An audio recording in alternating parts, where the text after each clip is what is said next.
Zara pressed her hand against the cold glass of the observation deck. Earth hung in the blackness of space like a blue jewel. The Lyrian scout ship hummed softly around her. Tomorrow, she would leave this ship and walk among humans for the first time. Nervous? Commander Lux asked, his blue skin glowing faintly in the dim light. Excited, Zara corrected. She had studied humans for 5 years. Her room back on Lyria was filled with pictures of Earth cities, human art, and pages of notes about their strange customs. But reading about humans was one thing. Meeting them would be something else. The Lyrians were much more advanced than humans. They could travel between stars in days, not years. They could read emotions and speak without words. Their blue skin could glow in the dark, and they lived for hundreds of years.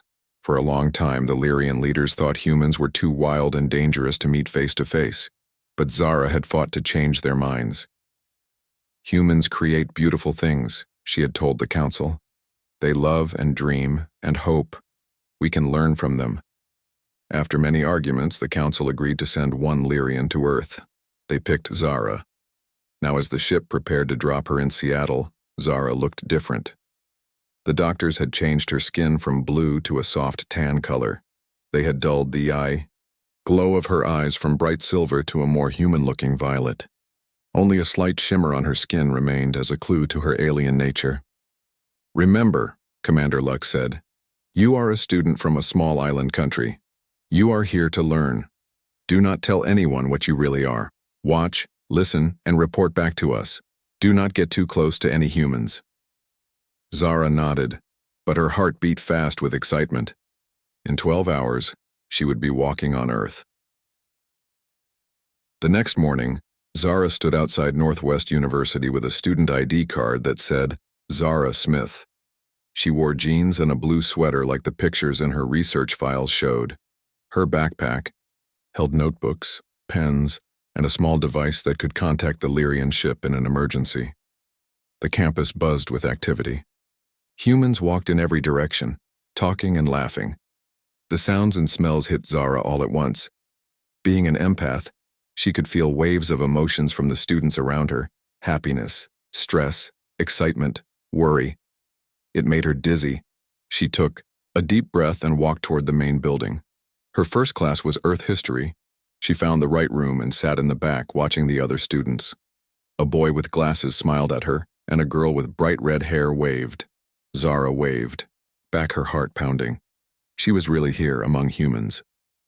After class, Zara decided to visit the campus cafeteria. Her research said this was where human students gathered to eat and talk. It would be a good place to observe their social habits. The cafeteria was louder than she expected. Hundreds of humans sat at tables eating strange-looking foods and talking all at once. Music played from speakers, and somewhere a group of boys laughed loudly. Zara's empathic senses went into overdrive, picking up traces of joy, stress, attraction, and a dozen other emotions. She got in line and copied what others were doing, pointing at foods that looked interesting. The server gave her a tray with a sandwich, an apple, and something called French fries. As Zara turned to look for a place to sit, she didn't see the tall boy step into her path. They collided hard. Her tray flew from her hands. Papers spilled from her backpack. She stumbled, nearly falling. Strong hands caught her shoulders. "Whoa there, I'm so sorry about that." Zara looked up and felt something she had never felt before. The human boy was tall, with warm brown eyes and short dark hair. When he smiled at her, something electric shot through her body. "I should have watched where I was going," he said, bending down to help pick up her scattered papers. "I'm Alex, by the way. Alex Carter." "I'm Zara," she said softly, afraid her voice might give away that she wasn't human. She reached for one of her notebooks at the same time he did. Their fingers touched. Zara gasped. A spark of energy passed between them that had nothing to do with static electricity. Her empathic senses connected with his emotions for just a second. She felt his surprise, his interest, his instant attraction to her. No Lyrian research had ever mentioned this kind of reaction between species. "You must be new here," Alex said, handing her the notebook. "Yes," Zara managed to say. I just arrived. From abroad. Well, Zara, from abroad. Let me buy you another lunch since I made you drop yours. This wasn't in any of her training. Commander Lux had told her to keep her distance from humans, but something about Alex made her want to break that rule. I would like that, she said. As they walked back to the food line together, Zara noticed her hands were shaking slightly. Back on the ship, she had spent years preparing for every detail of this mission. She had studied human language, customs, and behavior. But nothing had prepared her for this feeling. What she didn't know then was that this chance meeting would change everything. It would put her mission at risk. It would challenge everything her people believed about humans. And it would begin a story that neither humans nor Lyrians could have imagined, all because an alien girl had looked into the eyes of an Earth boy and felt something impossible. 2 weeks after meeting Alex, Zara sat on her small apartment bed and stared at the blank report screen. She needed to send information back to the Lyrian ship, but what could she say? Subject shows unusual ability to cause emotional responses in Lyrian observers. That wouldn't work. Commander Lux would call her back to the ship right away. Zara closed the report and looked at her calendar instead. Alex had written his phone number there the day after they met. She had called him that same night, pretending she needed help finding the library. Now they met almost every day. The truth was that Zara was failing at her mission. Instead of studying humans from a distance, she was making friends with them. She was supposed to be collecting data about human culture, but instead she was living it. Alex had introduced her to his friends Sam, Natalie, and Kyle. They welcomed her into their group like she had always been part of it. Every day brought new experiences that no Lyrian had ever had before. Last weekend, Alex took her hiking in the mountains outside Seattle. Zara had seen Earth from space, but walking among tall trees with sunlight filtering through the leaves was different. The smell of pine and earth, the sound of birds, the feel of cool air on her face, and it made her home planet seem cold and empty. You look like you've never seen a forest before, Alex had said, watching her touch a rough tree trunk with wonder. Not like this, she'd answered truthfully. Yesterday they had gone to a place called Joe's Pizza, where Zara tried her first slice of pepperoni pizza. The spicy meat and melted cheese had made her Lyrian taste buds explode with pleasure. You really never had pizza before coming here? Alex asked, watching her with a smile as she took another big bite.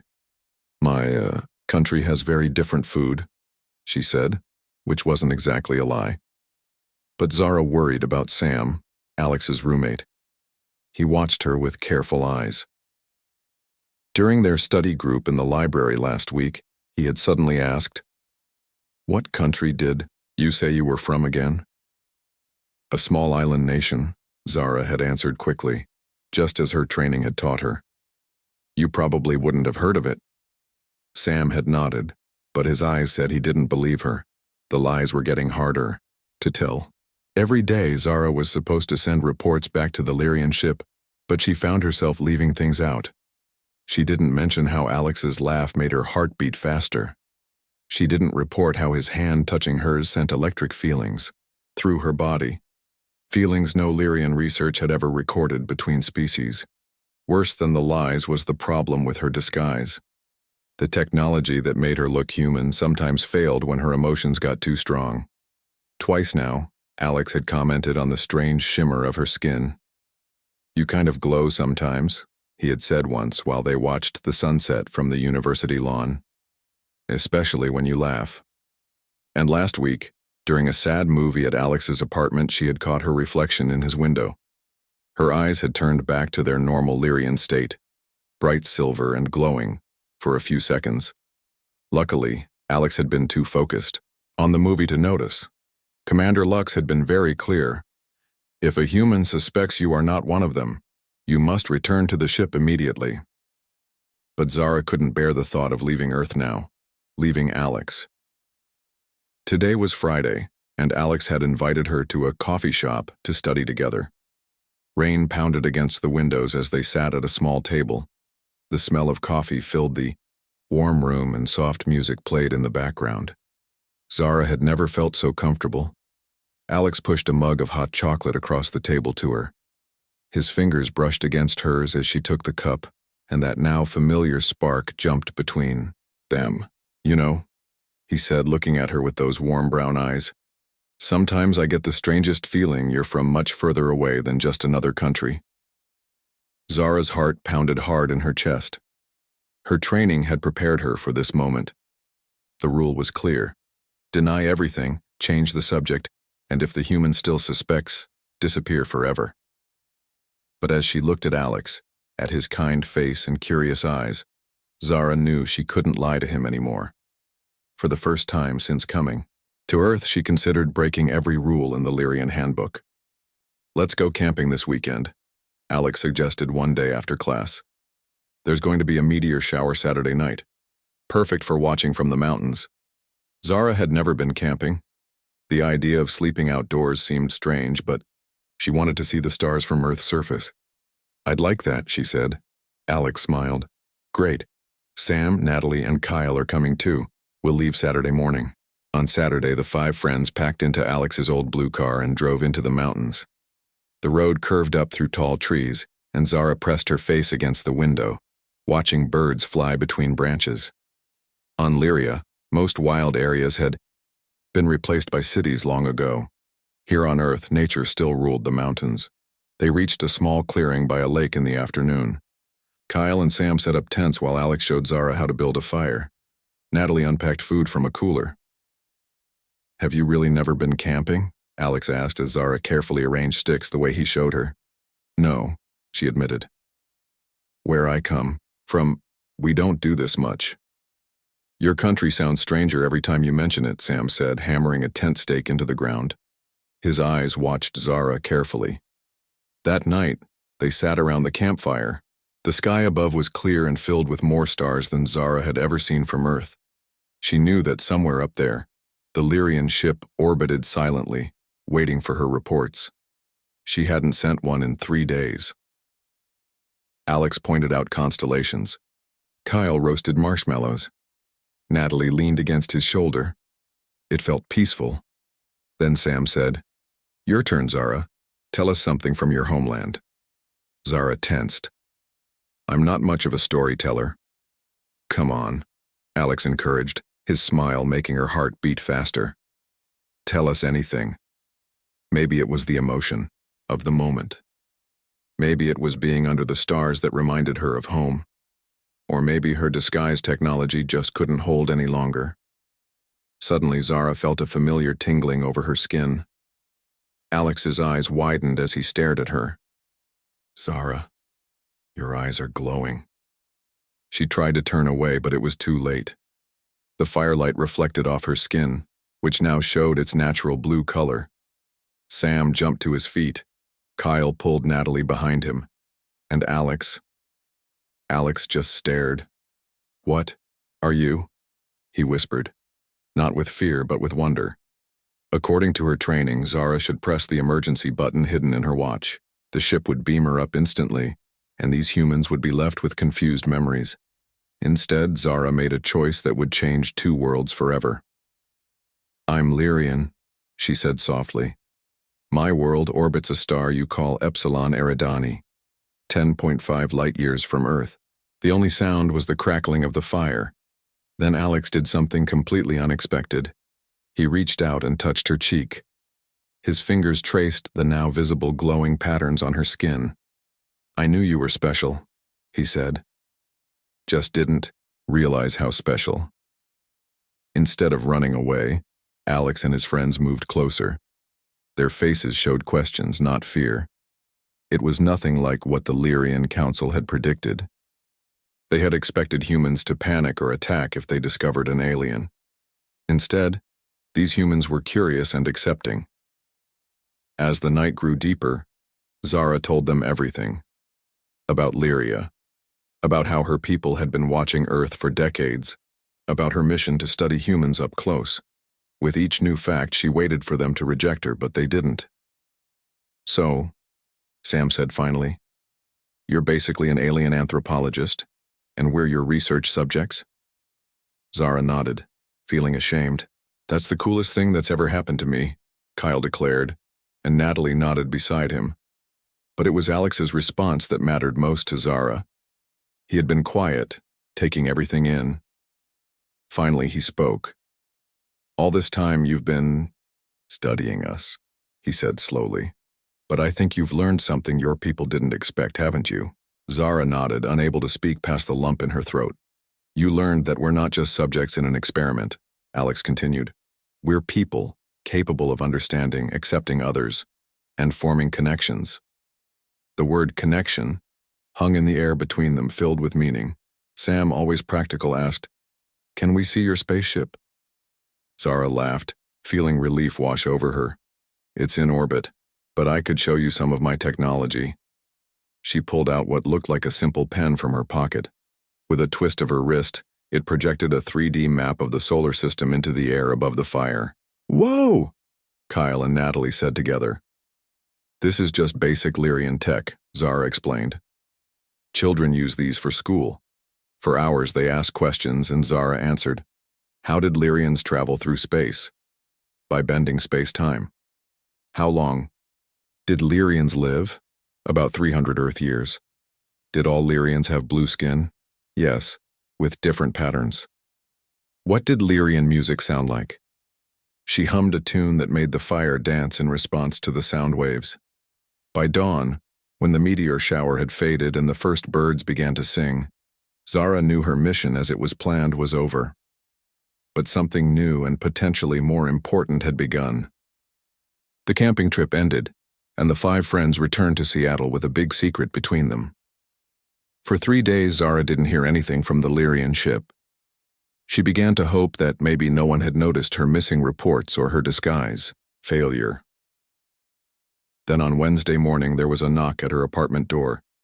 When she opened it, her heart sank. Commander Vex, her boss from the Lyrian mission, stood in the hallway. He looked human, but Zara could see the faint blue glow under his fake skin. "May I come in?" he asked in a cold voice. Once inside, Vex turned off his human disguise. His blue skin glowed with anger patterns. "What have you done, Zara?"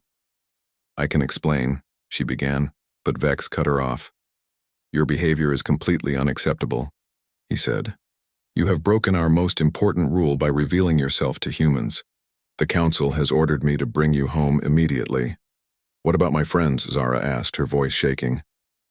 "They will be memory wiped according to Protocol 7 Alpha, Vex replied. "They will forget they ever knew you." Zara felt sick. Memory wiping was dangerous and could damage human brains. "You can't do that to them. The decision is made," Vex said. "Tonight we will find these humans and erase all memories of you and anything Lyrian." Zara thought quickly. She had to protect Alex and the others.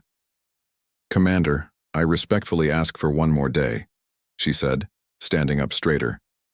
"Let me show you these humans myself. Let you meet them." "Why would I want to meet them?" Vex asked.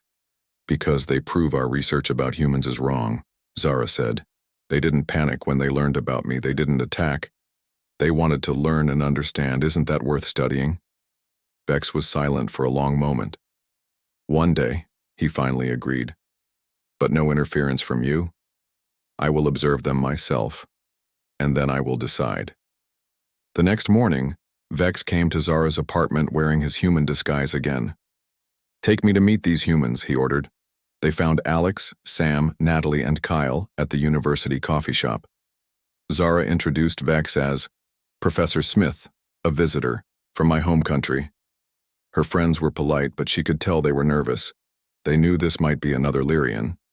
"So," Sam asked, looking straight at Vex, "has Zara told you that we know she's not from Earth?" Vex's fake human face showed surprise. He hadn't expected such a direct approach. "I'm aware," he said carefully. "And you're not from Earth either, right?" Alex added. Vex nodded slowly. "That is correct." For the next few hours, Vex watched and listened as the humans talked with Zara. They asked questions about Lyrian life, technology, and culture. They shared their own stories and ideas. Zara could see that Vex was surprised by how smart and kind these humans were. Sam asked, "Do your people really live for 300 years? "Yes," Vex answered. "Our medical technology eliminated most diseases long ago." That must give you a different view of time, Natalie said thoughtfully. Humans worry about time because our lives are so short. Perhaps that's why you create such beautiful art, Vex replied, showing the first sign of real interest. On Lyria, we've focused so much on science that our arts have become less emotional. Sounds like you could learn something from us just like we could learn from you, Kyle suggested. Later, they all walked to the park. Zara noticed that Vex was watching Alex carefully, especially when Alex took her hand as they crossed the street. And old woman with a small dog walked by and smiled at them. What a lovely group of young people, she said. Vex seemed shocked when Alex and Zara both stopped to help the woman with her heavy shopping bag.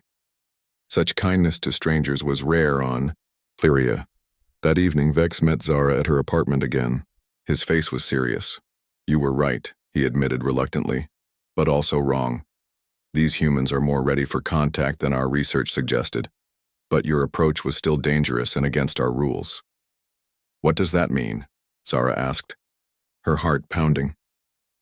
Will you still wipe their memories? No, Vex said. There will be no memory wipe. Instead, I'm recommending a new program. Your friends will be the first official human Lyrian cultural exchange group.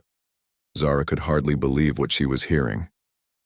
But, Vex continued in a stern voice, there will be proper rules. No more telling humans about us without permission. And as for your personal feelings for the human Alex, here it comes, Zara thought. The ban she had been dreading. It will be recorded in Lyrian science history as the first emotional bond between our species, Vex finished. The council will want to study how it develops. It wasn't exactly approval, but it wasn't a ban either. Zara felt relief wash over her. There's one condition, Vex added. Your human friends must understand the responsibility they now have.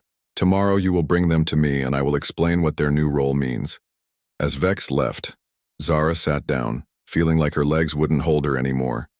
Her friends would keep their memories, but at what cost? And how would Alex react? To becoming an official subject of Lyrian study? The greatest test was yet to come. The next day, Alex, Sam, Natalie, and Kyle met with Commander Vex in a small meeting room at the university. This time, Vex didn't use his human disguise. He sat across from them in his true Lyrian form, tall with blue skin that glowed with shifting patterns. Zara stood nervously between them like a bridge between two worlds. Humans, Vex began, his voice making the air vibrate slightly. What happens today will change both our worlds forever. He explained that they would be the first humans officially known to Lyrians. They would help create a program where humans and Lyrians could learn from each other. But there were rules. They couldn't tell anyone else about Lyrians yet. They had to meet with Lyrian scientists regularly, and they would be watched closely.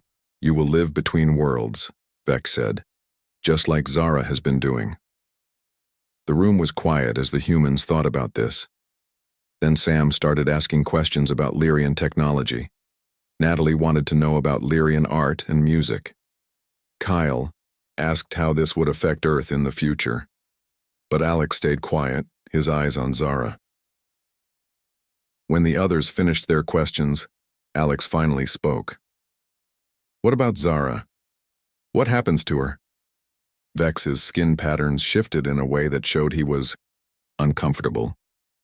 Researcher Zara will stay on Earth and continue her work. She will be your main contact with Lyria. That's not what I meant, Alex said. Can she make her own choices here? Can she be with who she wants to be with? Everyone knew what he was really asking. Vex looked between Alex and Zara, clearly sensing the feelings between them. This situation has never happened before, Vex admitted. The council has agreed to watch what happens but not interfere. What develops between Zara and Alex will be recorded but not controlled. It wasn't a perfect answer, but it was enough. After, they signed special agreements that changed color as they read them. Vex prepared to leave. To everyone's surprise, he shook hands with each human. Your species continues to surprise us, he said. Perhaps that is exactly what ours needs. Then he disappeared in a flash of light. After Vex left, the 5 friends stayed in the room thinking about what had just happened. "So," Sam said with a smile, "I guess we're all in an interstellar exchange program now." Everyone laughed, breaking the tension.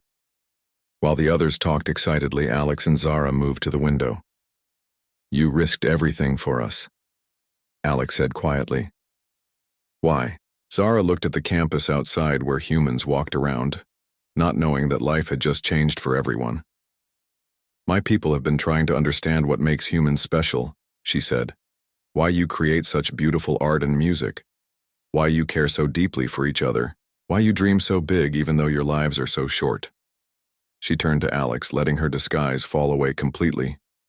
"I think I understand now," she said.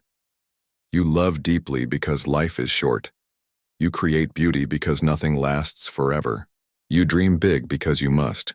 Alex took her hand. "And what do you dream about now?" Zara smiled, her skin glowing brightly with happiness.